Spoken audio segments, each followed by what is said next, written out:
Chronic కండిషన్లో ఇలాంటిది వచ్చిందంటే క్రానిక్ ట్రీట్మెంట్లో దీనికి లక్షణం అర్థం ఏమిటి చదువుతున్నారు. ఇంకొక లాంగ్వేజ్లో చూస్తే ఈ patient refuses to recover. The patient refuses to recover. ఇతనిని ఆరోగ్యవంతుడు అనగలమా, లేదు రోగి అని అనగలం. ఏమి బాధలు ఉన్నాయి, ఏమి లేవు అని తగ్గిపోయి ఇది okay. In such a case, there is already a tissue change. There is already a tissue change in one of the vital organs. ఇటు పరిస్థితులలో ఇటు రోగి విషయమున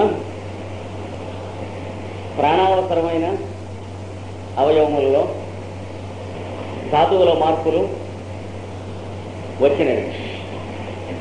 the patient cannot be cured beyond that particular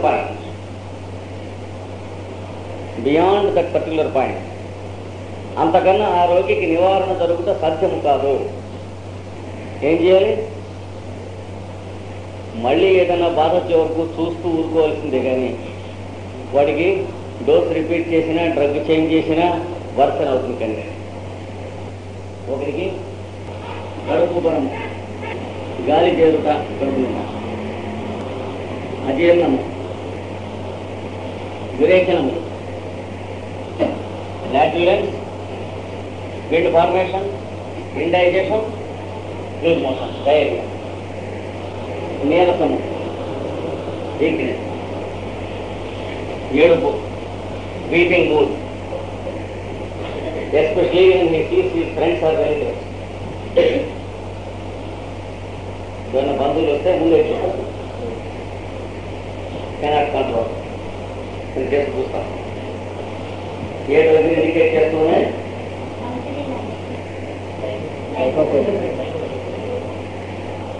ఇది ఒక్కటే చూస్తే ఎట్లాగో మొత్తం చూడాలి. లైకోపోడియం పేషెంట్ వాడు లైకోపోడియం 30 డోసు ఇచ్చాం. వారం రోజులు అబ్జర్వ్ చేశాం. చేస్తే తగ్గింది.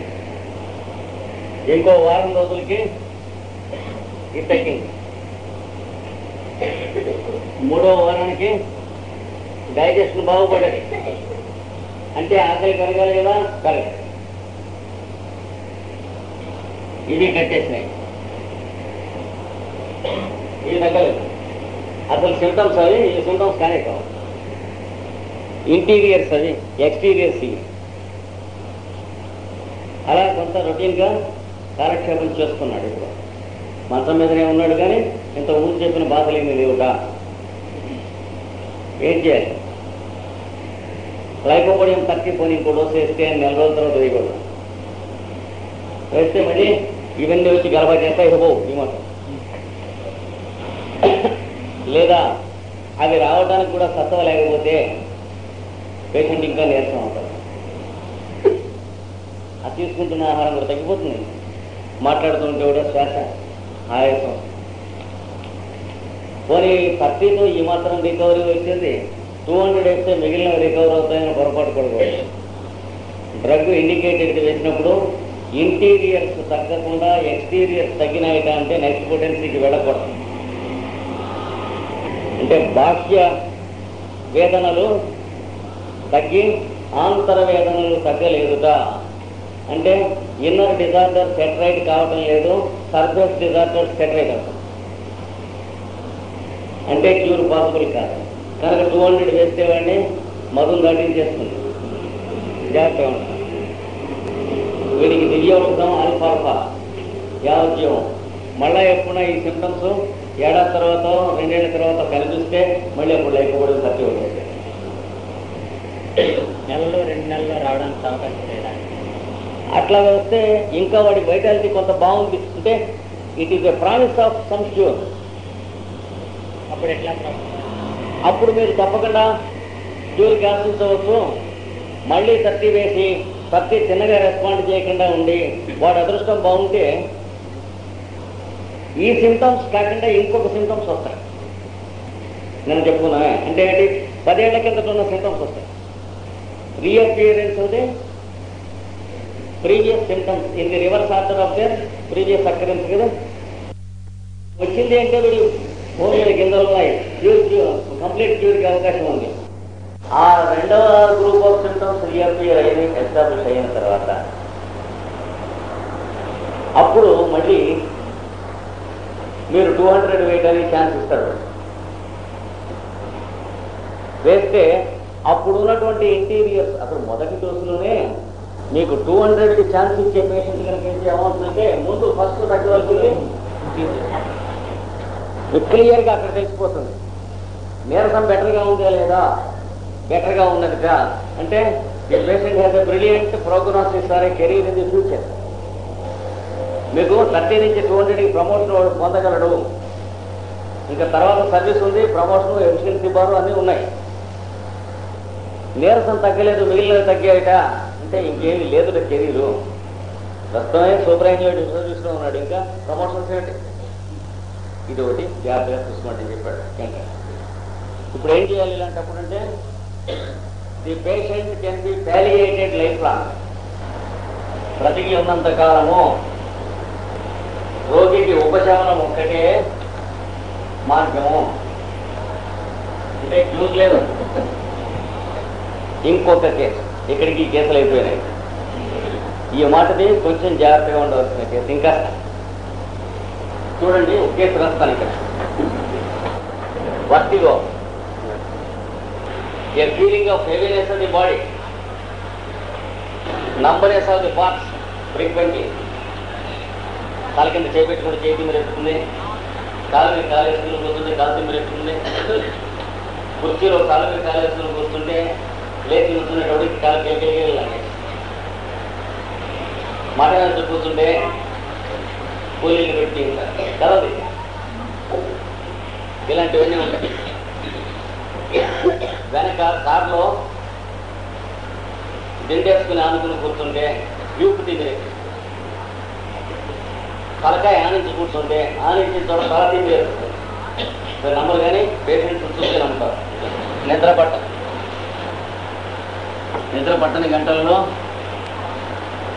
దిగులు, నాలిక బరువు ముద్దుబోరట, ముద్దమాట ఆకాశం. నాలుగు బరువు ముద్దుబారినప్పుడు ముద్దమాటగా నడుస్తుంటే తోరటం ఉంటుంది.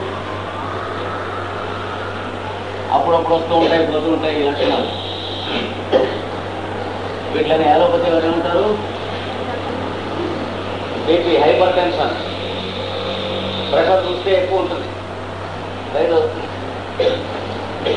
బీపీని ఒక వ్యాధిగా చెప్పుదురు, వ్యాధిగా ఒక కండిషన్. దాని మధ్య చేయలేదు.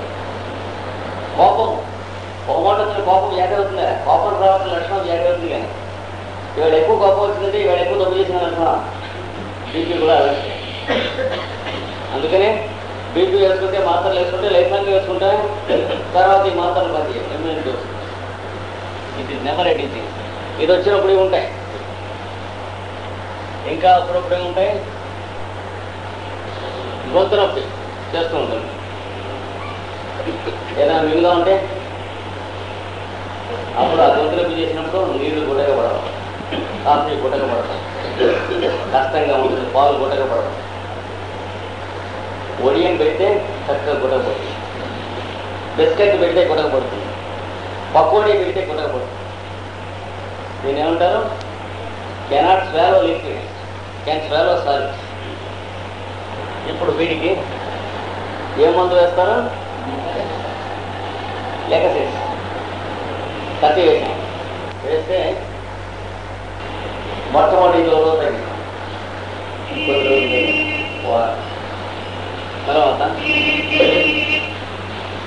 ఇది తగ్గింది. రైట్ లైన్స్లోనే నడుస్తుంది. ఇది ఇంటీరియర్స్ కదా, ఇది తగ్గింది, రైట్ లైన్స్లోనే నడుస్తుంది. వర్ధన ఇందులో ఒక్కొక్కటే తగ్గుతూ వచ్చినాయి. తగ్గి ఎడం చేయి కోట వచ్చింది,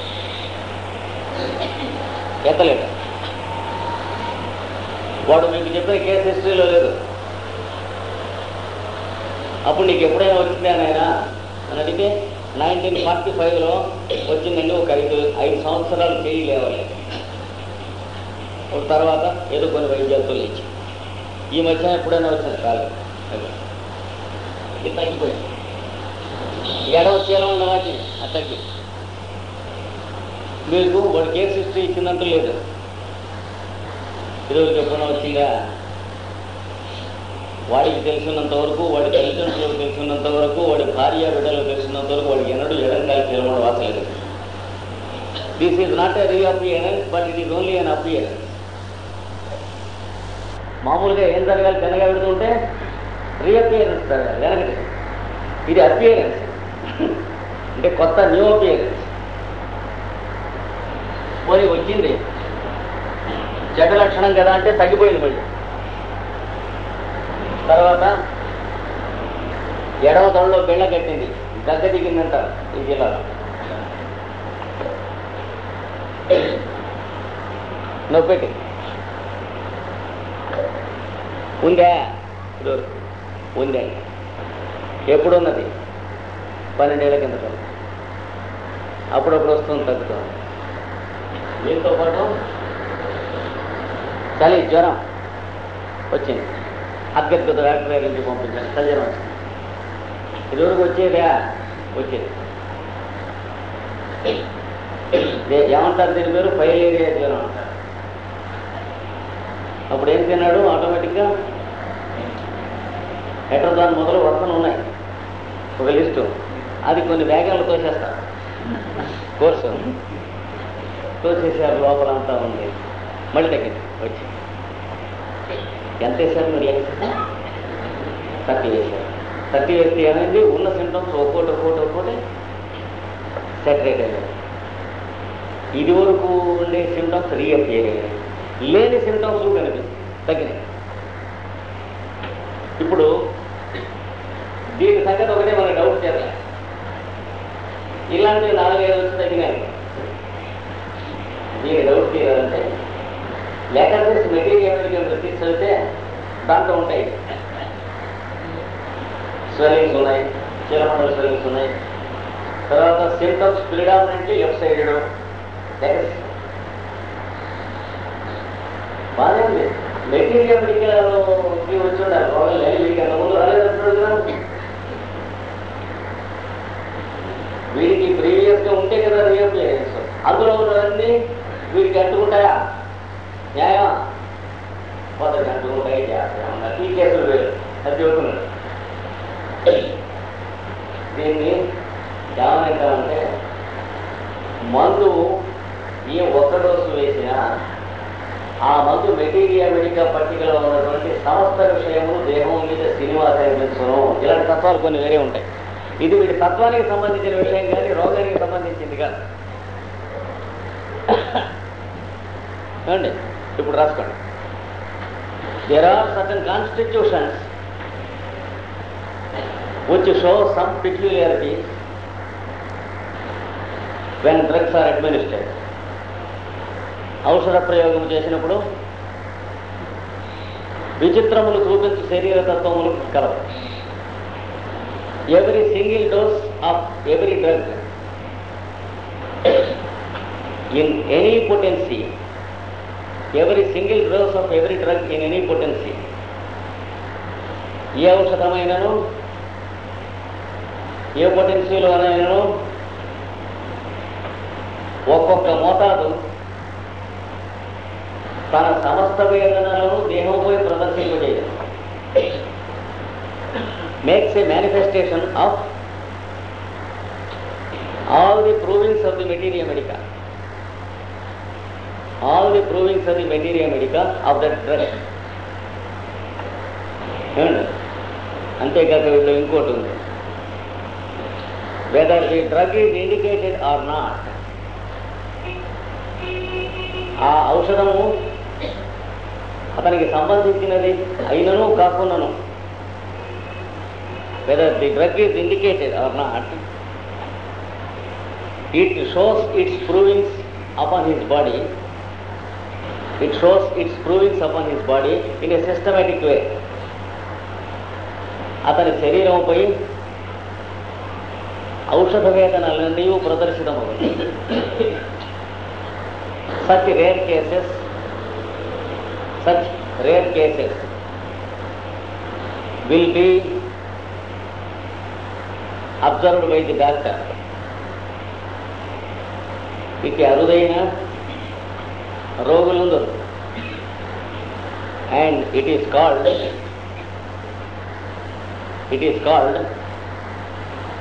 a constitution of idiosyncrasies. A constitution of idiosyncrasies. అది ఔషధ చాంచల్యం అనబడు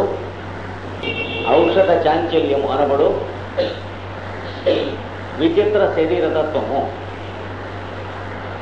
It indicates that every dose cures the patient but temporarily. ఒక్కొక్క మోతాదే సమస్త బాధలను తగ్గించును గాని తాత్కాలికముగా మాత్రమే తగ్గించును. No permanent cure is possible in such case. ఈ తత్వములలో కూడా శాశ్వత నివారణ సాధ్యము కాదు. The action of 30 potency is as powerful as the action of 200 or 1M potency. 30 పొటెన్సీలో ఇచ్చినట్టి గుణము 200 1M పొటెన్సీలలో ఇచ్చినట్టి గుణముతో సమానముగా ఉండదు. But the constitution suffers and gets gradually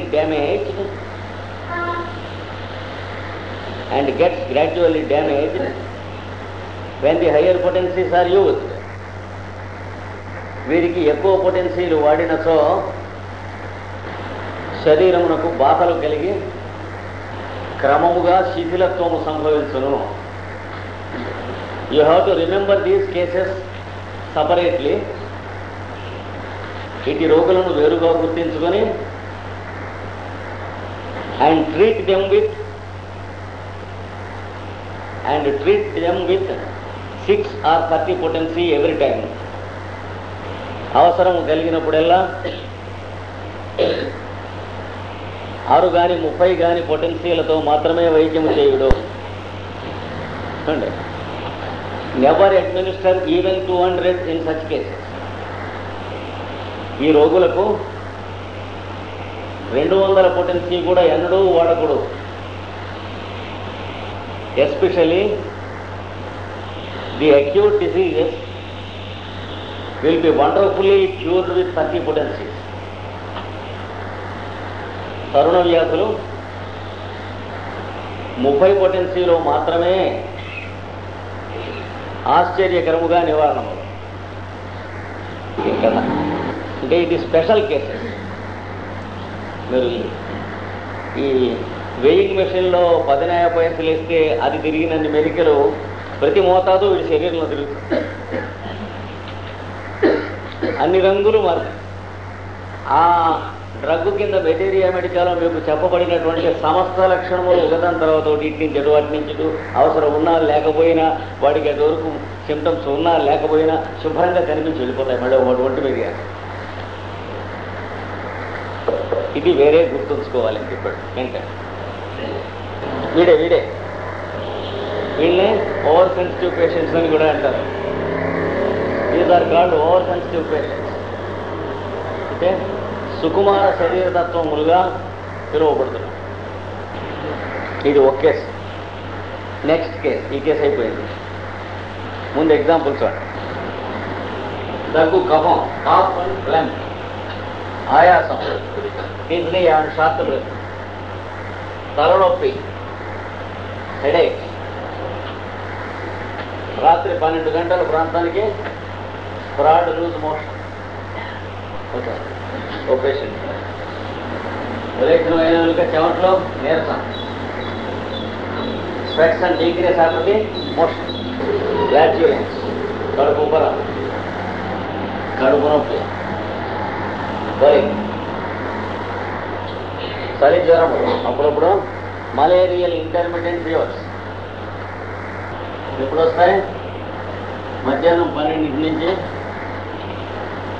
2 వరకు.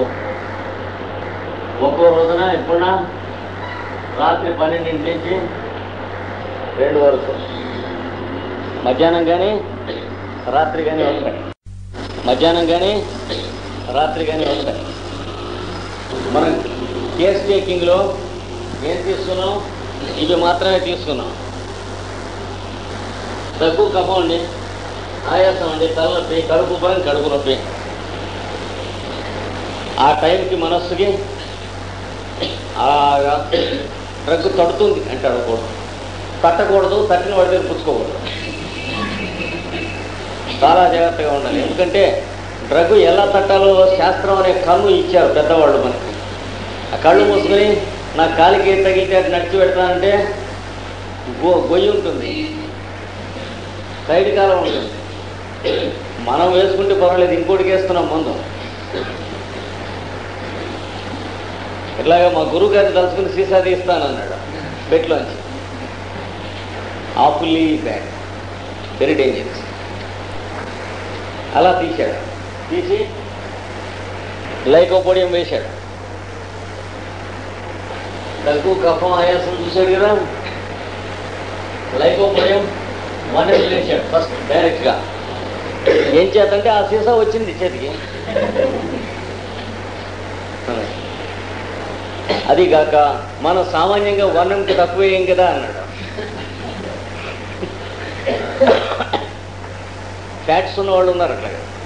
అసలు నా చెస్ట్లో ఉంచాను అన్నాడు 1 ml తక్కువ మందు ఆయన. ఈ చెస్ట్లోనూ ఆ చెస్ట్లోనూ ఎక్కడ ఉండదు. వేశాడు, తగ్గిందండి. వాడికి బుద్ధిలేస్తే దానికైనా ఉండదు, తగ్గింది. సహనం తగ్గింది, పూర్తిగా తగ్గింది, పూర్తిగా తగ్గింది. ఎందుకంటే దాని సామ్రాజ్యం అది. లైకోపోడియము, చైనా, కార్బోహైడ్రేట్స్, ఫ్లాట్యులెంట్ ట్రయో కదా, అంటే కడుపు బరములకు సంబంధించిన ఔషధత్రయం. అందుకని అప్పడంగా తయారైంది పొట్ట. సరిపోయింది. ఇప్పుడు ఏమంటా ఉన్నాడు మిమ్మల్ని పేషెంట్. మీరేమో ఒరే నాయనా అవన్నీ చూస్తే లైకోపోడియం లక్షణాలు కనిపించలేదన్నారు. మీరు ఇంకా కేసు హిస్టరీ తీసుకునే. వీడు కృష్ణమాచార్యులు ఏం చేశాడు? ఇది ఒక్కటే కేసు హిస్టరీ తీసుకున్నాడు. మీరు ఆ పేషెంట్ దగ్గర మిగతా పాయింట్స్ కూడా తీస్తే ఇవన్నీ మీ ఇమాజినేషన్ చేస్తే తగ్గినాయి. తగ్గి మళ్ళీ ఏమైంది? విపరీతమైన కడుపు నొప్పి వచ్చింది. వారం 10 రోజులు అయిన తర్వాత రోజు రాత్రి తోక చుక్కరాక గిల గిల గిల గిల కొట్టుకుంటున్నాడు. అనేటివి మన థియరీ ఉందిగా, రీఅపియరెన్స్ అంటే పడుకోను ఆయన. అవును, సిమ్టమ్ రీఅపియర్ అయింది అన్న. అందుకనే కెంట్ చెప్పాడు, నిజమైనటువంటి డ్రగ్తో నిజమైన రీఅపియరెన్స్ వచ్చినప్పుడు పేషెంట్ సఫర్ అవడు. వాడికి కడుపు నొప్పిగా ఉన్నా సరే పేషెంట్ నాకు రోజు కన్నా ఈవేళ ఏదో రిలీఫ్ ఉన్నదని ఫీల్ అవుతూ ఉంటాడు. వాడు దగ్గర పెట్టుకో జాగ్రత్త. Patient is better even though the symptom is verse. నిజమైన అగ్రివేషన్ అయితే పేషెంట్కి ప్రాణ ప్రమాద స్థితి రాదు. అది బాగా ఎక్స్పీరియన్స్ మీద కానీ మనం కన్విన్స్ కాలేము ఒక్కొక్కరు. తర్వాత ఇంకేం వచ్చింది? కుడి పక్క ఛాతీలో విపరీతమైన పోటు. ఓ ఓ ఓ అంటున్నాడు, ఓ అంటాడు. ఇక్కడ కొట్టేస్తుంది. అప్పుడు వాడు నోటి మీద మూత లేకుండా గిలగిలాడుతూ ఉంటే కడుపు నొప్పిని ఛాతీ పోటు అంటూ వాడిని పట్టుకుని మనం ఇది దూరకు ఎప్పుడైనా వచ్చిందా అని అడుగుతుంది. తగ్గా కడగాలి కానీ న్యాయమా? ఉండు అరవక నీకు ఇది దూరకు వచ్చింది అయితే వాడు ఓ ఓ అంటున్నాడు. నోటి మూతలేదు. సరే అటు చేసి ఇటు చేసి ప్రొఫెషనల్ హోమియోపతి ఇలాంటప్పుడు ఏం చేస్తారు తెలిసిన యాలోపతి పిల్ల నూరి పంచదార కలిపిన ఉంటాయి. ఎన్ని రకాలు అందులో ఆమ్నోపతి. 2 రోజులు జ్వరం తగ్గకపోతే ప్రొఫెషనల్ హోమియోపతిలో కొంతమంది మెటాసిన్ నూరి చక్కెర కలిపి ఫౌల్ గేమ్ ప్లే. వీడికి తగ్గింది రాత్రికి. మర్నాడు అడిగారు, ఏవరా ఈ ఛాతీ నొప్పి ఎప్పుడు ఉంది? ఎప్పుడు లేదు. తర్వాత తగ్గిందా? అలాగ 15 రోజులు విపరీతంగా వాడిని తినేసింది. Cruel type of appearance of a symptom. తగ్గి ఎడమ సొంటి నుంచి ఈ తొడ వచ్చింది. విపరీతమైన నొప్పి, నవిలేస్తుంది, పీకేస్తుంది, తినేస్తుంది. మొదట షయాటిగా అనుకున్నాం. రీఅపియరెన్స్, అసలు ఇది ఫస్ట్ అపియరెన్స్, ఇది రీఅపియరెన్స్ లేదు వీడికి. తర్వాత అనుకున్నాం బాల్ అండ్ సాకెట్ కొట్టింది అనుకున్నాం, జాయింట్. తర్వాత ఆర్థరైటిస్ అయి ఉంటుంది, లేదా బోన్స్ క్యాల్సిఫికేషన్ అయి ఉంటుంది, లేదా స్లిప్ డిస్క్ బలంగా పడుకోబెట్టండి అన్నట్టు. కింద పడుకోబెట్టకపోవడం ముందను స్టేజ్.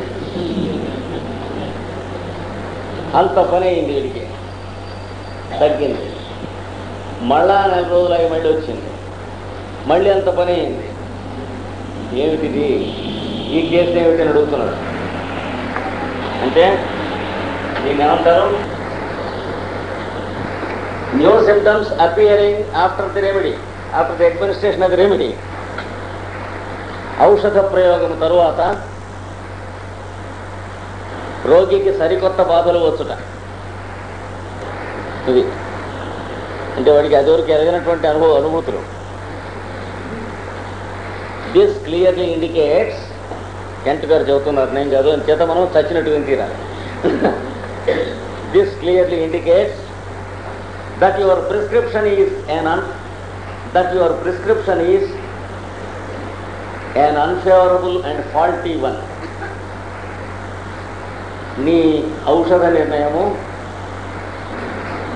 అజాగరూకతతో చేయబడినదనియు తప్పనియు గ్రహింపుము. కడుపునొప్పి తగ్గింది, కొన్ని వృద్ధాంతం తగ్గుతాయి, జాగ్రత్త. ఒక్కప్పుడు ఏం చేసి ఉండాల్సిందే, నిజమైన సిమ్టమ్స్ మోడాలిటీస్ అన్నీ చైనా ఉన్నాయి. ఇది చైనా మోడాలిటీ, ఇది చైనా మోడాలిటీ. ఫ్లాట్యులెన్స్ ఉన్న 3 డ్రగ్గుల్లో లైపోబోడియంకి ఎంత ఉందో చైనాకి ఎంత ఉంది. కాకపోతే మన మైండ్కి కళ్ళు మూసుకునేటి పక్షి ప్రశ్నలే లైపోబోడియం తట్టింది వాడి కర్మగాలి, అది వాడి గ్రహాలను బట్టి. అందుకని జాగ్రత్తగా కేస్ టేకింగ్లో మరి 4 పాయింట్లు తీసుకోలేదు. పేపర్ ఇంకాస్త నీట్గా పెట్టేవారు, అంతే. ఇది కెంట్ చెబుతోంది. ఇక్కడ అంటున్నాడు, after the cruel type of new symptoms have passed away. After the cruel type of new symptoms have passed away. దుర్భరములైన సరికొత్త వేదనలు మాయమైన ఏ విధమైన ఆరోగ్యాభివృద్ధియు కలగదు. ఎక్కడేసిన గొంగళి ఎక్కడుంది చూడండి. కలకటా ఎక్స్కర్షన్ బయలుదేరా, మేము ఆనర్స్ చదువుతున్నాం. బాటనీ వాళ్ళు, జువాలజీ వాళ్ళు బయలుదేరుతుంటే తెలుగు వాళ్ళు కూడా బయలుదేరారు. కంపార్ట్మెంట్ ఈ ఊళ్ళోనే బయలుదేరుతుంది. అంచేత ముందు 1 గంట ముందు ఎక్కేసేసి ఆ డోర్స్ లాక్ చేసేటువంటి కీ సంపాదించాడు మా ఫ్రెండ్ వాడు, విల్సన్ అని, క్లాస్మేట్. వాడు చాలా తెలివి చురుకైన వాడు. శుభ్రంగా అన్ని బెడ్ షీట్స్ పడుచుకున్నాం. వాళ్ళు డోర్ లోపల లాక్ చేసి పడుకున్నాం. నిద్రపోయాను. తెల్లవారుజాము లేచి కిటికీ తీస్తే అదే ప్లాట్ఫామ్ మీద పండాను. అంటే ఇది ఎక్కడికి వెళ్ళే కంపార్ట్మెంట్ కాదు.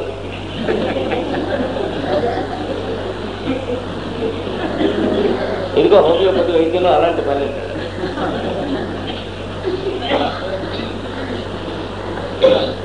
ఏం జరిగిందంటే మధ్యన మీరు బెడ్డింగ్లో వేయటం తీయటం, పెట్టెలు వేయటం తీయటం వచ్చినట్లుగా వీడికి దగ్గర వేసేటికి సిమ్టమ్స్ అట్నించడు ఇట్నించడు కొట్టుకున్నాయి. చివరికి డ్రగ్ పని అయిపోయేది, వాడు మళ్ళీ ఇతరు సిమ్టమ్స్లోనే ఉంటాడు. ఇది ఒక కేసు. Next case. ఈ కేసు అయిపోయింది. Next case. Symptoms attain disappear. ఉన్న వేదనలు మాయమగును. Previous symptoms appear one after another. అంతకుముందు రోగికి ఉన్న బాధలు ఒకదాని వెంటనొకటి వచ్చిపోతుండను. This means the patient is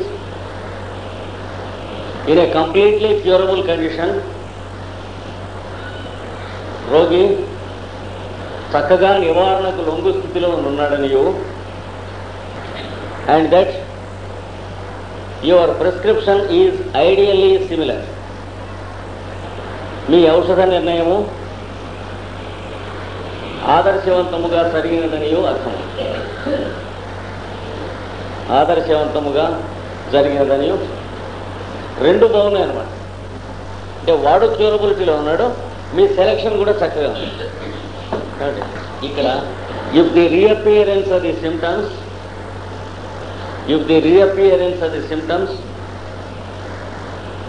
is unbearable,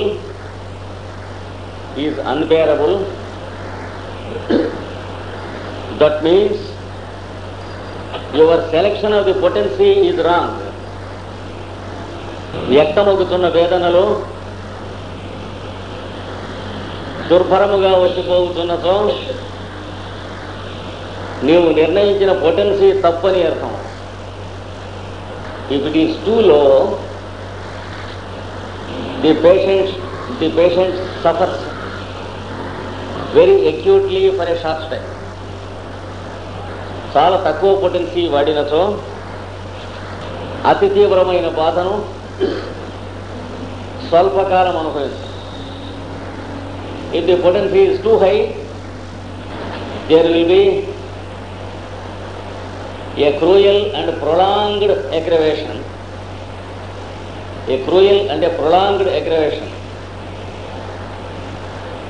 potency మరియు హెచ్చైనతో దుర్భరమై దీర్ఘకాలమైన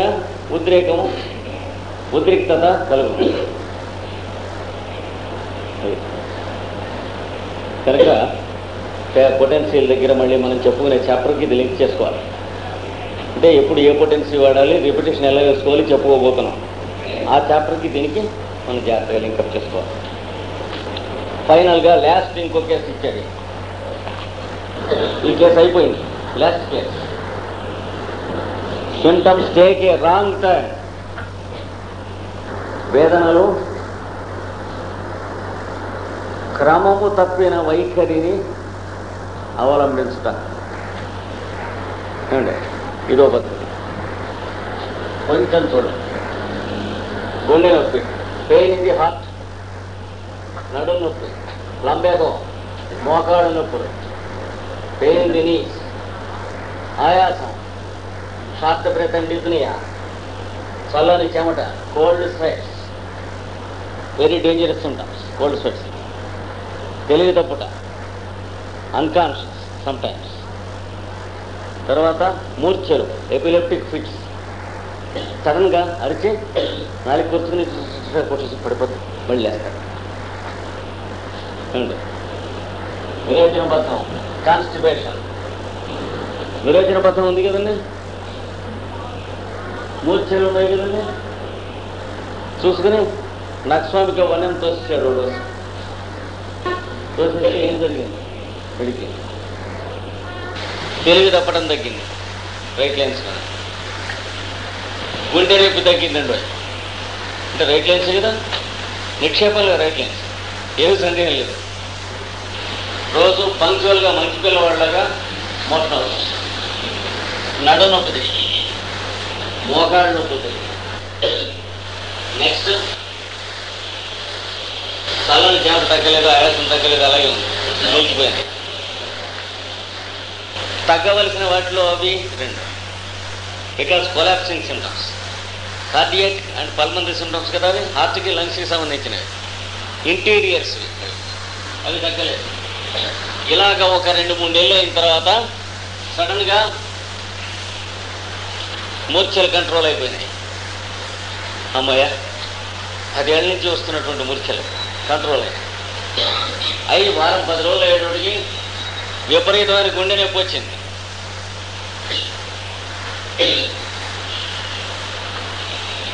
బండి ట్రాక్ నుంచి దక్కుతుంది,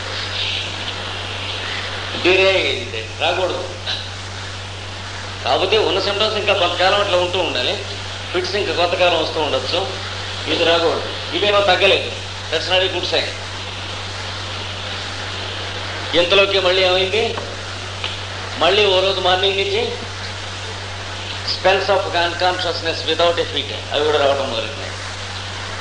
అంటే మనం ఆయుధాలు చూపించిన వైపు నుంచి పారిపోయి శత్రువులు ఇంకో పక్క నుంచి దొడ్డి వైపు నుంచి బాత్రూంలోంచి టాయిలెట్లోంచి వస్తున్నారు. జాగ్రత్తగా ఉండాలి, చాలా డేంజరస్ కండిషన్. ఇది కెంట్ చెబుతుంది. రాంగ్ టర్న్ తీసుకునే ఈ సిమ్టమ్స్ తగ్గినట్లు తగ్గి అడ్డగోలుగా తిరిగినాయి. Wrong turn. ఇట్లాగే జాయింట్ పెయిన్స్, హార్ట్ పెయిన్ ఉన్న పేషెంట్కి మనం ఇందాక నెక్స్ట్రామిక్ సెలెక్షన్ లాంటివి చేస్తే జాయింట్ పెయిన్స్ తగ్గిపోయి హార్ట్ పెయిన్స్ వస్తాయి. It takes a wrong turn. ఇందాక ఉన్నటువంటి దానికి ఏమిచ్చి ఉండవలసింది మీకు చెప్తాను. డిజిటాలిస్ మెటీరియల్ సరిగ్గా ఇందాక చెప్పిన సిమ్టమ్స్ అన్ని డిజిటాలిస్. అంటే గుండె నొప్పి కొంచెం తగ్గితే నడు నొప్పి, వాటిని తెలియక నడు నొప్పిని తగ్గిస్తే గుండె నొప్పి, అది డిజిటాలిస్. వాళ్ళ ఫీబులు, weak, liver dull, history of jaundice, అన్నం రుచిగా లేకపోవటం, అజీర్ణం, ఇవన్నీ అంటే లివర్కి హార్ట్కి సంబంధించినటువంటి కంప్లైంట్స్ అన్నీ కూడా. వచ్చిన ఎపిలెప్సీ ఇవన్నీ కూడాను హార్ట్ మీద ఆధారపడి ఉన్న ఎపిలెప్సీ కాదు, అది చేత ఇది తగ్గాక అవి తగ్గాలి ఇందాటి కేసులో. అలాగే ఇక్కడ ఇచ్చారు జాయింట్ పెయిన్స్ తగ్గి హార్ట్ పెయిన్ వచ్చింది, రాంగ్ డైరెక్షన్, తప్పని మన డ్రగ్ వేసింది. అలాగే హెడేక్, హార్ట్ పెయిన్, తలనొప్పి కుడి పక్కన వస్తుంది. ఇట్లాగా వస్తే కుడి కంట్లో గుడ్లోంచి ఇట్లా పొడుస్తూ ఉంటుంది, పళ్ళు లాగేస్తూ ఉంటాయి. అలా కుడి పక్క వస్తే శాంగ్యులేరియా, ఎడం పక్క వస్తే స్పైజీలియా అని ముద్దంకే ఎక్కాలు ఉన్నాయి, జాగ్రత్త వాడరాదు. ఆ వస్తారు తలనొప్పి. ఎడం కన్ను గుడ్డు లాగేస్తూ ఉంటే స్పైజీలియా అండి శాస్త్రంలో, కుడి కన్ను గుడ్డు లాగేస్తూ ఉంటే శాంగ్యులేరియా. వీడికి శాంగ్యులేరియా తగిలించారు, తగిలించేది హెడేక్ తగ్గి హార్ట్ పెయిన్ కొట్టింది. మందు హెడేక్ ఇచ్చాం కానీ మనిషికి ఇవ్వలేదు, కేసు హిస్టరీ తినగా తీసుకోలేదు, అది ఒకటి చూద్దాం.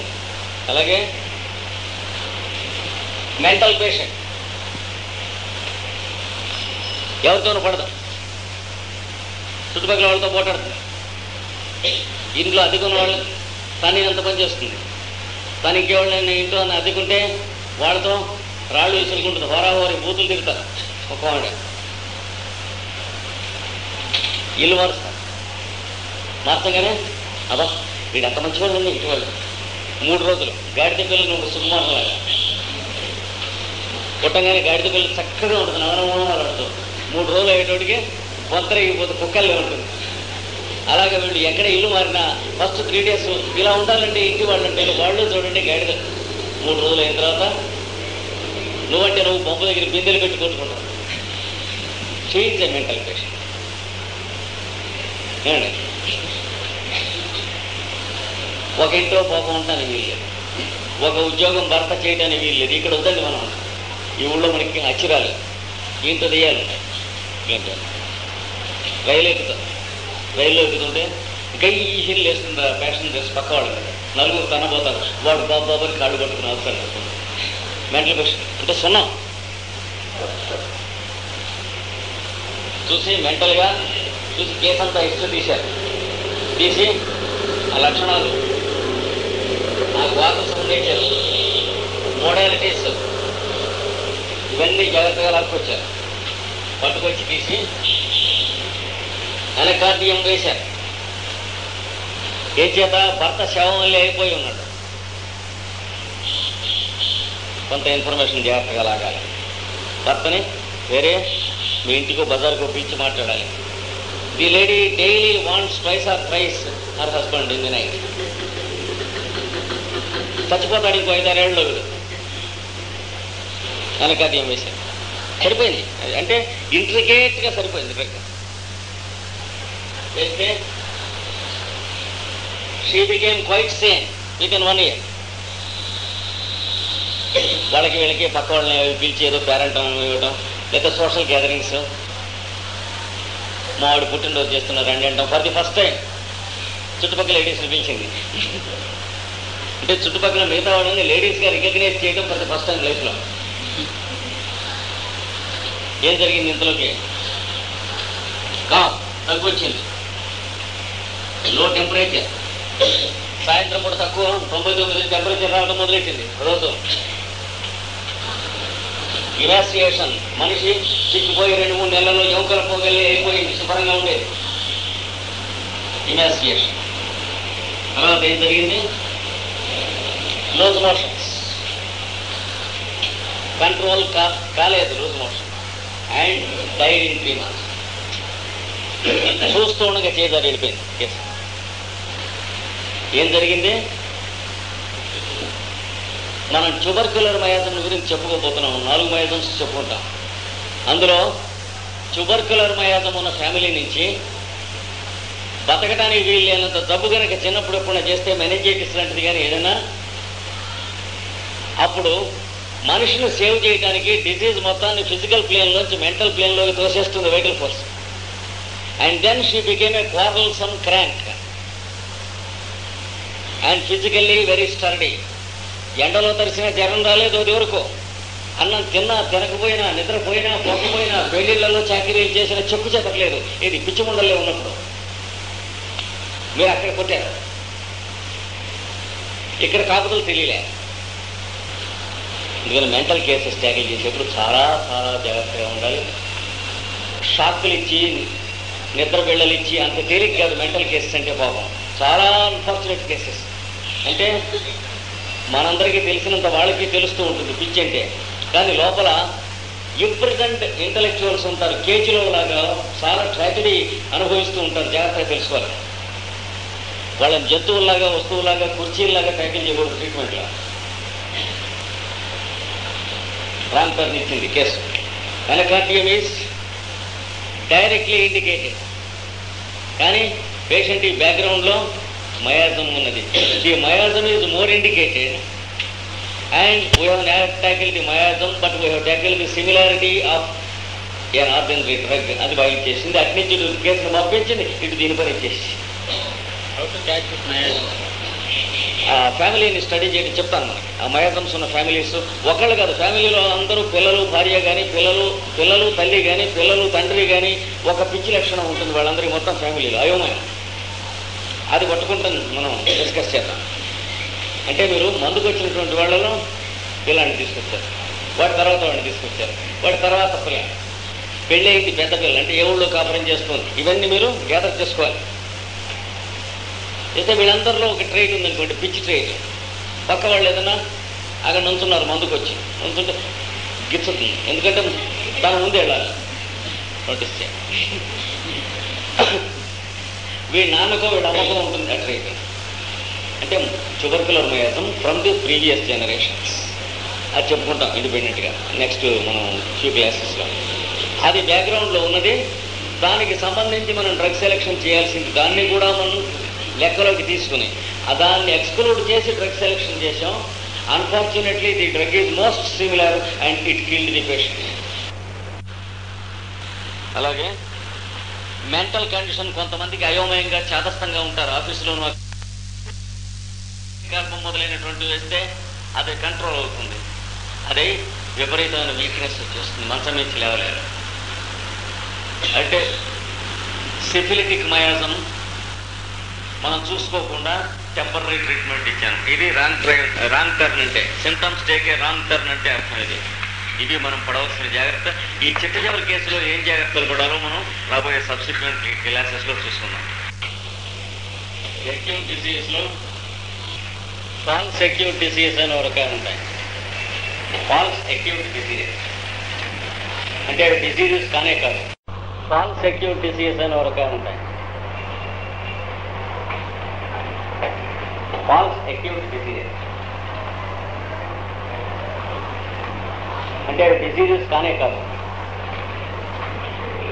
సామాన్యంగా serious disturbance in the routine వల్ల కలుగుతాయి.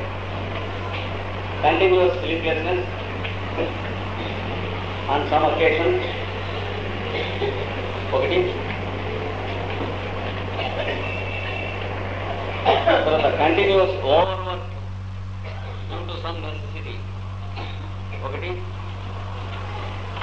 వరుసగా నిద్ర లేకుండా వరుసగా శరీర పరిశ్రమ ఎక్కువ అవుతా, వాంట్ ఆఫ్ రెస్ట్ విశ్రాంతికి అవకాశం లేకుండా,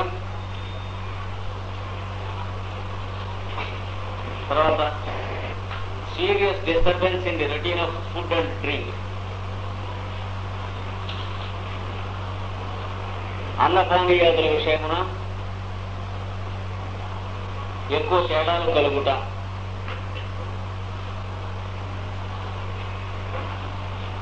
వస్తాయి. అలాగే క్లైమాటిక్ కండిషన్స్ సీరియస్లీ డిస్టర్బ్, వాతావరణ పరిస్థితులు తీవ్రముగా మార్పు చెందుతా,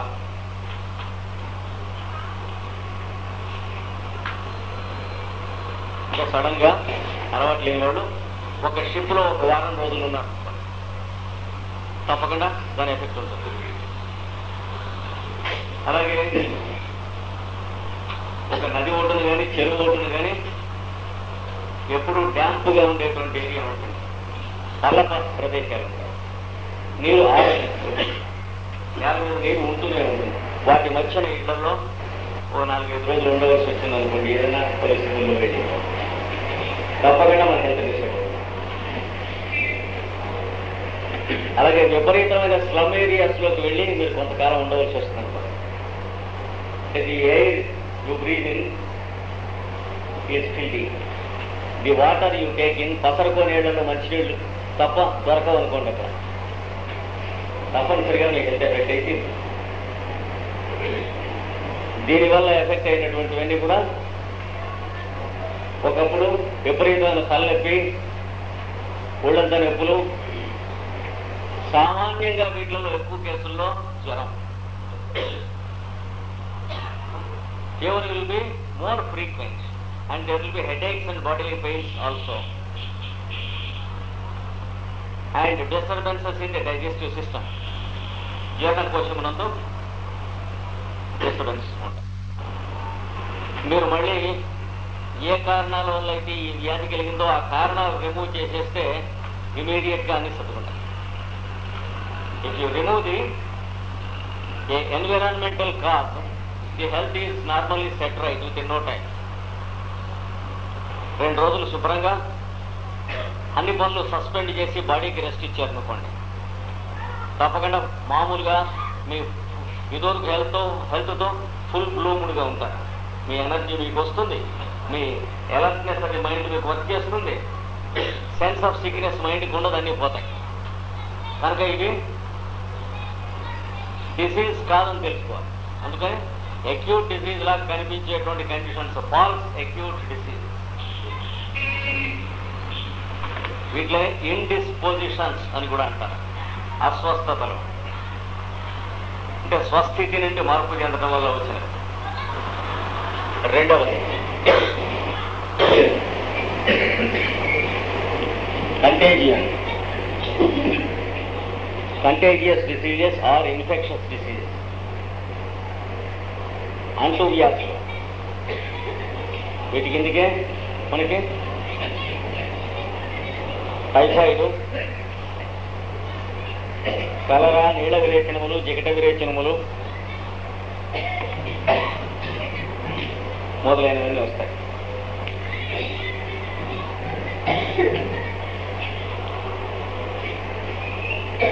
ఇవి అటాక్ అయితే దీనికి ట్రీట్మెంట్ హోమియోలో వేరే తెలుసుకోవాలి మనం ఎలా చేయాలి.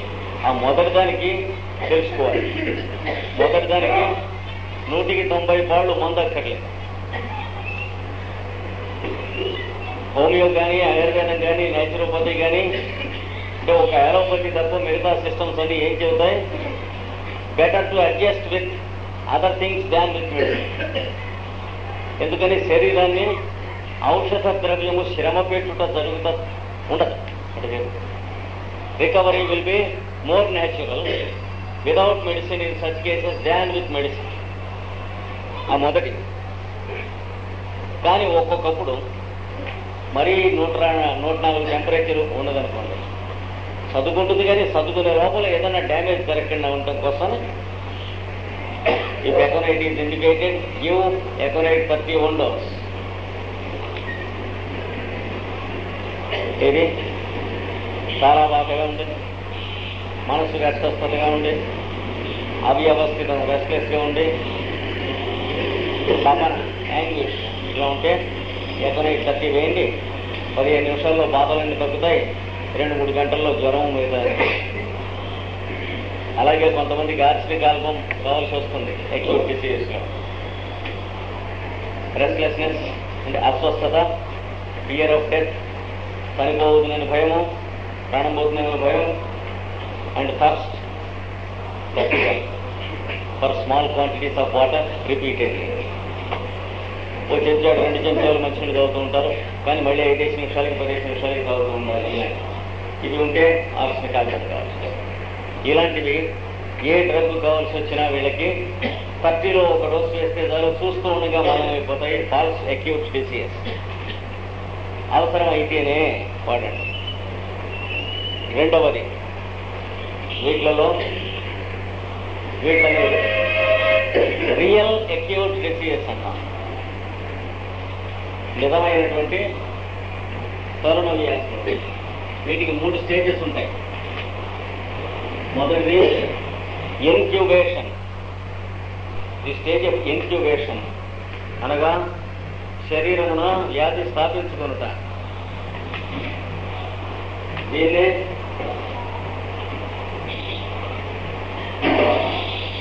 ప్రోడ్రోమ్ పీరియడ్ అని కూడా అంటుంది. ప్రోడ్రోమ్. శరీరంలో టైఫాయిడ్ అటాక్ అయ్యాక 2 రోజులో 3 రోజులో 4 రోజులో 5 రోజులో పడుతుంది బయటికి మనకి లక్షణాలు వచ్చేవారు. ఆ పీరియడ్ అది. ఆ పీరియడ్లో మనకి వ్యాధి ఉండదని కాదు, ఉంటుంది, కానీ సిమ్టమ్స్ మేనిఫెస్ట్ అవ్వవు. వ్యాధి ఏ రూపంలో ఉంటుంది? Sense of sickness. అసలైన వ్యాధి రూపం అదే. అంటే మనకేమిటో ఒంట్లో బాగోలేదు, మామూలుగా లేదు అంటారు. తర్వాత వచ్చేది వైటల్ ఫోర్స్ దాంతో పోట్లాడటానికి చేస్తున్న ప్రయత్నం. ఏది? టెంపరేచరు, హెడేక్, కోల్డ్ మొదలైనవన్నీ వస్తాయి కదా. కానీ వీటిని వ్యాధి అంటాం మనం. ఈ టెంపరేచర్ వస్తే టెంపరేచర్ని వ్యాధి అంటాం, హెడేక్ వస్తే హెడేక్ని వ్యాధి అంటాం. అవి కాదు వ్యాధి. అంతకు ముందు వచ్చినటువంటి సెన్స్ ఆఫ్ సిక్నెస్సే వ్యాధి. కనుక ఈ ప్రోడ్రోమ్ పీరియడ్లో సెన్స్ ఆఫ్ సిక్నెస్ ఉంటుంది. తర్వాత రెండవ period, the period of expansion. దేహమునందు విజృంభణ, వ్యాధి విజృంభణ స్థితి. టైఫాయిడ్ దానికి కొన్ని లక్షణాలు ఉన్నాయి కదా. నీరసం, మంచం మీద లేకపోవటం, విరేచనం, వర్షనికమం 5-6 రోజులు అవ్వకపోవటం, లేదా వీడికి తెలియకుండా నీళ్ళు వదిలేసిన రావటం, ఇట్లాంటి లక్షణాలు. నోటిపోత, ఈ లక్షణాలు వస్తాయి. ఒక్కొక్కడికి కళ్ళు తిన్నగా డిమ్గా ఉంటాం, కనిపించకపోవడం, చెవులు హోరు వినిపించకపోవడం. ఇలా దాని సంవత్సరాలు వ్యాధి విజృంభిస్తున్న కొద్దీ వైటల్ ఫోర్స్ ఏం చేస్తుంది? నంబర్ ఆఫ్ సింటమ్స్ ఎక్కువ చేస్తుంది. వైటల్ ఫోర్స్ చాలా స్ట్రాంగ్ గా ఉంటే సింటమ్స్ చాలా వైలెంట్ గా ఉంటాయి. అంటే డెలీరియం, సందిగుణం, ప్రేరేపణ, పేలటం, వాగటం, కలవరింతలు. డెలీరియంకి మందు వేసామనుకో, డెలీరియం తగ్గి టైఫాయిడ్ ఉంటుంది. అంటే పేషెంట్ త్వరగా చనిపోవడానికి మార్గం.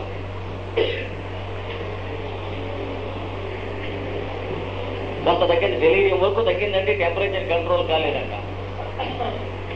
అంటే వైటల్ ఫోర్స్ యొక్క పోరాటమును తీసేసి ఇంకా శత్రువులు విత్డ్రా అవ్వాలి. ఎందుకవుతారు? మన ఆర్మీస్ మనం విత్డ్రా చేసాం, ఎనిమిస్ విత్డ్రా అవ్వాల్సి ఉన్నాను. విత్డ్రా అవ్వరు, డ్రా అవుతారు. ఇక్కడ ఏలోపతిలో కాంప్రమైజ్ లేదు. మిగతా సిస్టమ్స్కి వేటికి ఆయుర్వేదం కానీ, హోమియోపతి కానీ, నేచురోపతి కానీ, ఒక్క ఏలోపతికి మిగతా సిస్టమ్స్కి ఇక్కడ తేడా డయామెట్రికల్లీ ఆపోజిట్. అందుకని సంధి గుణంగా ఉన్నదిగా అంటే స్లీపింగ్ టాబ్లెట్ వేయటం, సంధి తగ్గించడం, డెలీరియం తగ్గించడం, నిద్ర పట్టడం లేదుట అంటే నిద్రబిళ్ళ వేయటం, ఇట్లాంటివన్నీ కూడా most awfully unscientific procedures according to all other systems except allopathy. ఏ కారణం చేత ఇవన్నీ వస్తున్నాయో అక్కడ జాగ్రత్త పడాలి మనం.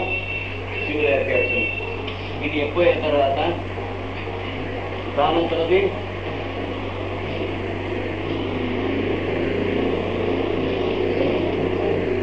తగ్గిపోతుంది.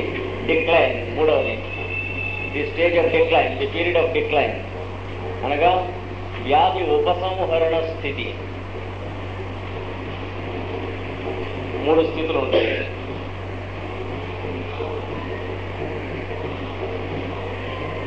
ఈ జబ్బు, ఇలాంటి జబ్బుల్లో ఏ జబ్బు వచ్చినా పేషెంట్కి అది వరకు తీవ్రమైన అనారోగ్యములు కలిగి ఉండగా పోయిన వాడై శరీర భాగములన్నీ సరిగ్గా ఉన్నవాడు కనుకైతే మందు అక్కర్లేకుండానే ఈ 3 స్థితులు కలుగుతాయి. అక్యూట్ డిసీజెస్లో టైఫాయిడ్ వచ్చినా వాడికి డయట్ ఉపచారం తిన్నగా పెట్టి మెడిసిన్ లేకుండా అట్టే పెట్టినా టైఫాయిడ్ తగ్గిపోతుంది.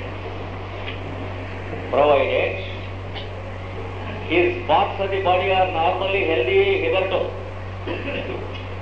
అంటే పుట్టుక చేత రోగిచ్చేవాడైతే దీంతో లేచిపోవచ్చు, జాగ్రత్తగా మంది కేబుల్ సెలవు అయితే. అలాగే మీజిల్స్, పొంగు జ్వరం, వేపపోత మొదలైనవి, ఒంటి మీద పొంగు వస్తుంది. ఇట్లాంటి వాటి అన్నింటిలో కూడా ఆటోమేటిక్గా వస్తుంది, ఆటోమేటిక్గా తగ్గిపోతుంది.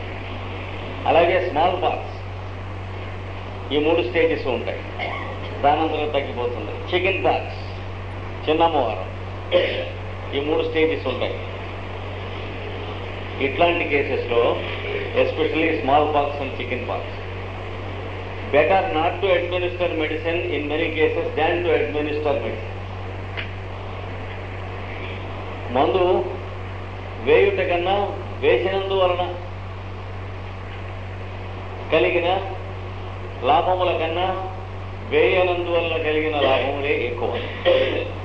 లేదా conversely, the damage done by wrong drugging is more than no drugging. మందు వేయుట వలన జరుగు అపకారము కన్నా వేయకుండుట వలన జరుగు అపకారము చాలా తక్కువ.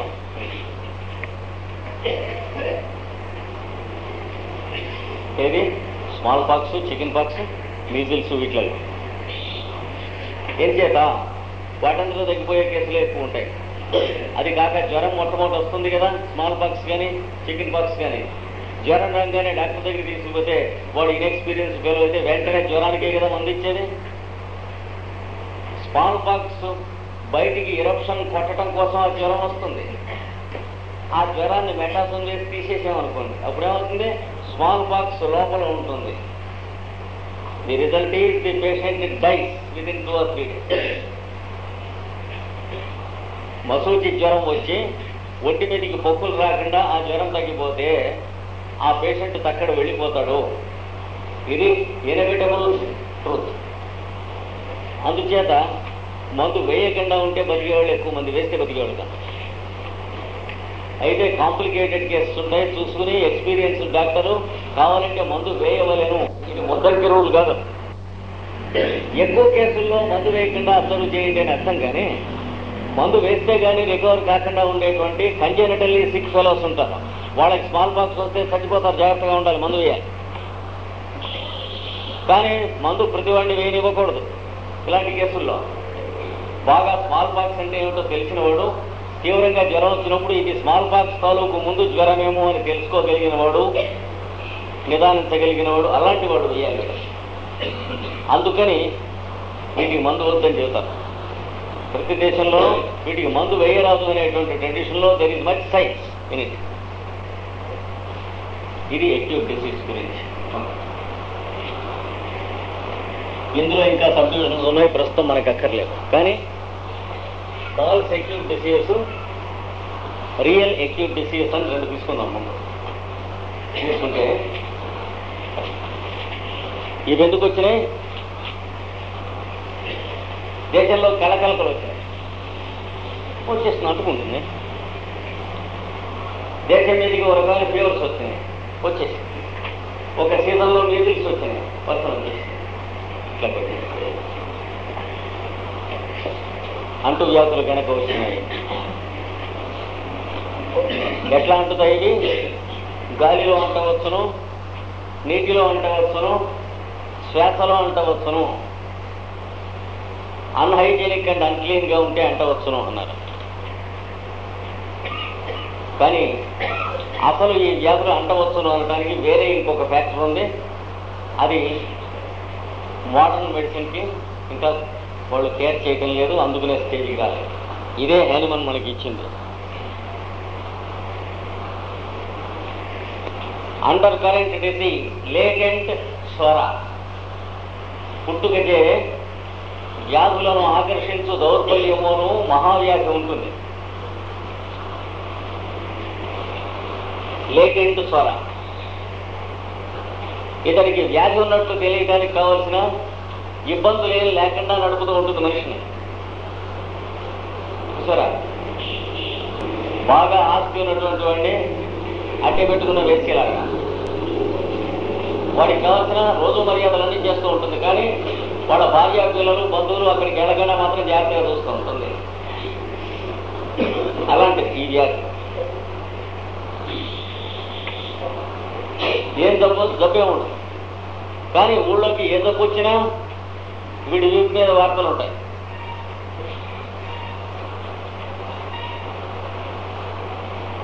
కంటేజియన్ వల్ల కాదు, కంటేజియన్ని అట్రాక్ట్ చేసేటువంటి హార్బర్ డెవలప్ చేసిన వాడు వాళ్ళు. సరే,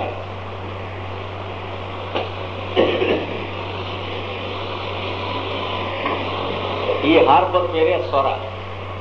అనగా అంటువ్యాధులు ఎవరికి అంటుకోను అన్నది ఎవరిలో అంటువ్యాధులను ఆకర్షించున్నట్టు అంతర్గతమైన సుదీర్ఘ మహావ్యాధి కలదో వారికి మాత్రమే అంటుకోను.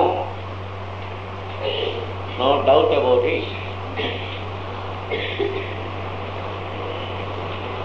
ఇప్పుడు ఇది కలవారెవరు, ఇది లేనివారెవరు తెలుసుకున్నట్టు సాధ్యమా అంటే సాధ్యమే. అది మనకు కావాల్సిన ఆన్సర్. ఇక్కడ మోస్ట్ యూస్ఫుల్ థింగ్ అక్కడ. అందుకు మనం ఇక్కడ వస్తుంది. ఇదివరకు ఈ డివిజన్ ఆఫ్ ది డిసీజ్ మనం చెప్పుకున్నదే క్లాసిఫికేషన్, ఇది ఒక పెద్ద విషయం కాదు. మనకి ఇక్కడ కావాల్సింది ఏంటి? ఇది దీనికి ఆన్సర్ మనకి ఎలోపతిలో రావటం లేదు, ఇంతవరకు రాలేదు. ఏమయ్యా, కొందరికి అంటుకుంటుంది, కొందరికి అంటుకుంటం లేదు. ఈ అంటుకుంటున్న వాళ్ళ గురించి ఏం చెబుతారంటే కంటేజియన్, అంటుకునే వాళ్ళ గురించి రెసిస్టెన్స్. రెసిస్టెన్స్ అంటే ఇగ్నోరెన్స్. దాని గురించి మనకి ఇలా చేయండి, ఇలా మారండి అని చెప్పడానికి ఏదైనా సైన్స్ ఉంటే రెసిస్టెన్స్ అనేది సైన్స్ అవుతుంది. కానీ అది లేకుండా రెసిస్టెన్స్ అంటే ఇన్కారజిబుల్ లెవెల్ ఆఫ్ ఇగ్నోరెన్స్. మన ఇగ్నోరెన్స్ ని కప్పుతున్నందుకు రెసిస్టెన్స్ థియరీ అని ఒక థియరీ పెట్టారు. అంటే ఇగ్నోరెన్స్ కి రెసిస్టెన్స్. కొంతమందికి ఎందుకు రాదండి అంటే వాళ్ళలో రెసిస్టెన్స్ ఉందని అన్నావు. సరే, రెసిస్టెన్స్ మేము ఎట్లా తెచ్చుకోవాలో చెప్పు అంటే no answer at all. Therefore, what the allopath calls resistance, we can safely call it ignorance. ఒకటికంటే సమాధానం ఎవరి దగ్గర ఉంటే చెప్పండి, నేర్చుకుందాం అందరం కలిసి. రెసిస్టెన్స్ అనగానే ఏం చేస్తాడు? ఇదిగో మా కంపెనీ విటమిన్స్ ఉన్నాయి, పుచ్చుకోండి. ఇదిగో టానిక్స్ ఉన్నాయి, తీసుకోండి. అలాగే ఉంటారు. సెలయేరు పడుతూ ఉంటే అక్కడ అడుగున రాళ్ళు ఉంటాయి. ఆ నీళ్ళు ఎడుతూనే ఉంటాయి, రాళ్ళు అలాగే ఉంటాయి.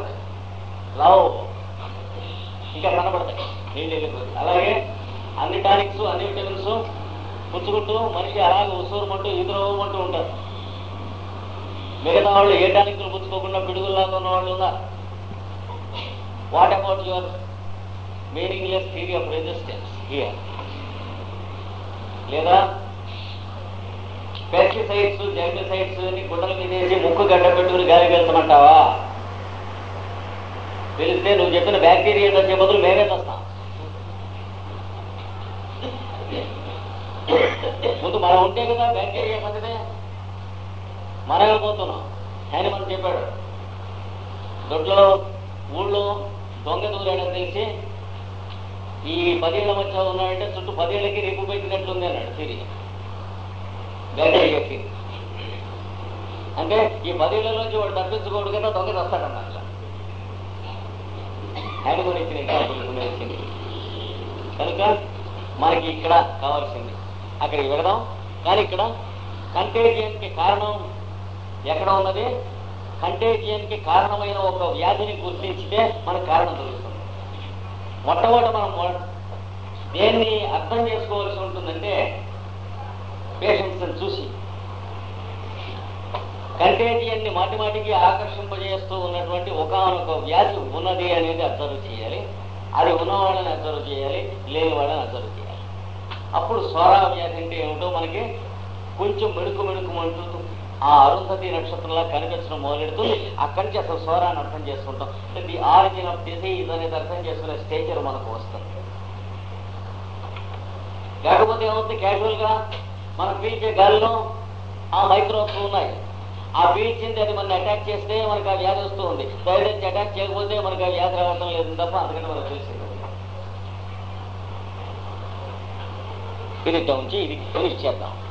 ఇది క్రానిక్ డిసీజ్ అనగా ఏమి, ఎక్యూట్ డిసీజ్ చెప్పుకున్నాం. అలోపతిక్ ప్రకారం sub acute disease and chronic disease అని ఉన్నాయి. ఏమి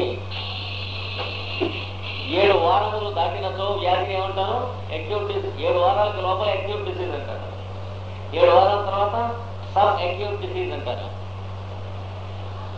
2 మాసముల తర్వాత క్రానిక్ డిసీజ్ అని అన్నారు. ఇంకా పర్మనెంట్ చేయండి. అంతకుముందు 10 years అంటే వెళ్ళి ఉద్యోగంలో పర్మనెంట్ చేశారు అన్నట్టు క్రానిక్ డిసీజ్ ఉంది అన్నారు.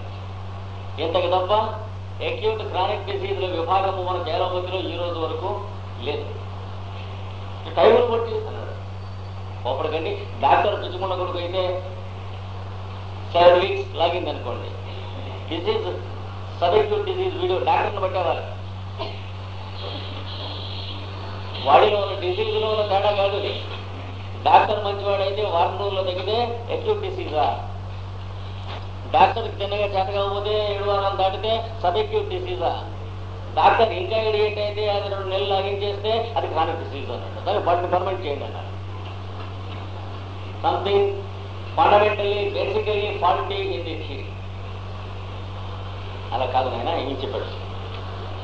క్రానిక్ డిసీజెస్, దీన్ని క్రానిక్ డిసీజ్ అంట. ఈ పైన మీకు వస్తున్న అక్యూట్ డిసీజ్ ఇది ఈ అడుగున వ్యాధులను ఆకర్షించుకున్నట్టుది క్రానిక్ డిసీజ్. ఇప్పుడు ఎన్లైటన్ చేస్తాను రండి దీని గురించి అన్నాడు. చూసారా? దీని లక్షణం ఏమనగా దీనికి కూడా దానికి ఉన్నట్టే పీరియడ్ ఆఫ్ ప్రోడ్రోమ్ ఉంటుంది. అటాక్ అయిన తర్వాత ఇంక్యుబేషన్. అంటుకుంటాం ఎలాగో చూద్దాం. అంటుకున్న తర్వాత శరీరంలో లోపల అంతర్గతంగా స్థాపించుకోవటం, తర్వాత పీరియడ్ ఆఫ్ ప్రోగ్రెస్, విజృంభణావస్థ, తర్వాత వేలు పెట్టడానికి లేదు అంతే. ఆ మూడోది లేదు. ఉపసంహరణావస్థ లేదు, సంహరణావస్థే. It kills the patient. అంటే there is a period of incubation, there is an attack, contagion, there is a period of incubation and a period of expansion. అంటే మూడవది ఇది ట్రాజడీ కానీ కామెడీ కాదు, శుభాంతము కాదు. డోయ్ అంతులేని కథ. అయితే ఇక్కడ మనమేమి కింద గీయడానికి వీలు లేదా? వీలున్నది ఆ థియరీ కోసమే హోమియోపతి ఇన్వాల్యుబుల్. ప్రపంచంలో మనకి హోమియోపతి యొక్క ఆవశ్యకత దీనికే. మిగిలిన ఇందాక మనం చెప్పుకున్నవన్నీ పెద్ద ట్రీట్మెంట్స్గా. తత్ఫలితంగా నిజమైన హోమియో ట్రీట్మెంట్ దేనికి ఏంటి చెబుతున్నాను వినండి. హ్యానిమన్ చెప్పిన ప్రకారం మన ఇంట్లో భార్యకి, పిల్లలకి, మనవాళ్ళకి ట్రీట్మెంట్ మొదలెట్టాం హోమియోలో. సైంటిఫిక్గా వీళ్ళు చెప్పిన ఆర్థడాక్స్ మెథడ్లో మొదలెడితే చీటికి మాటికి జ్వరాలు, తలుపులు, తలనొప్పులు, విరోచనాలు, కూర్పులు, జ్వరాలు, పక్క విరోచనాలు, మడి తగ్గిన, చెవులో పోటు, చెవులో ఇట్లా వస్తుంటాయి కదా సీజన్ వచ్చినప్పుడు. 2-3 సంవత్సరాలు మీరు ట్రీట్ చేసేటప్పటికీ వీటి ఫ్రీక్వెన్సీ తగ్గుతుంది. ఇదివరకంత తరచుగా రావటం లేదు. క్యూర్ ఎక్కడ జరుగుతుంది? పైన జ్వరాలు, తలనొప్పులు అక్కడ కాదు, ఇక్కడ జరుగుతుంది. ఇంకొక 5-6 సంవత్సరాలు ట్రీట్మెంట్ అయ్యేటప్పటికి ఏదో ఏడాదికి 2-3 తడవలు ఎప్పుడో తప్ప ట్రీట్మెంట్ అవసరం లేకపోతూ ఉన్నది. This is 100% the case in every family wear orthodox homeopathy treatment is being done in families. క్యాజువల్గా వైద్యం పుచ్చుకుంటాం అనే దాంట్లో మీకు ఏమీ తెలియదు. ఏ వైద్యమైనా ఒకటే.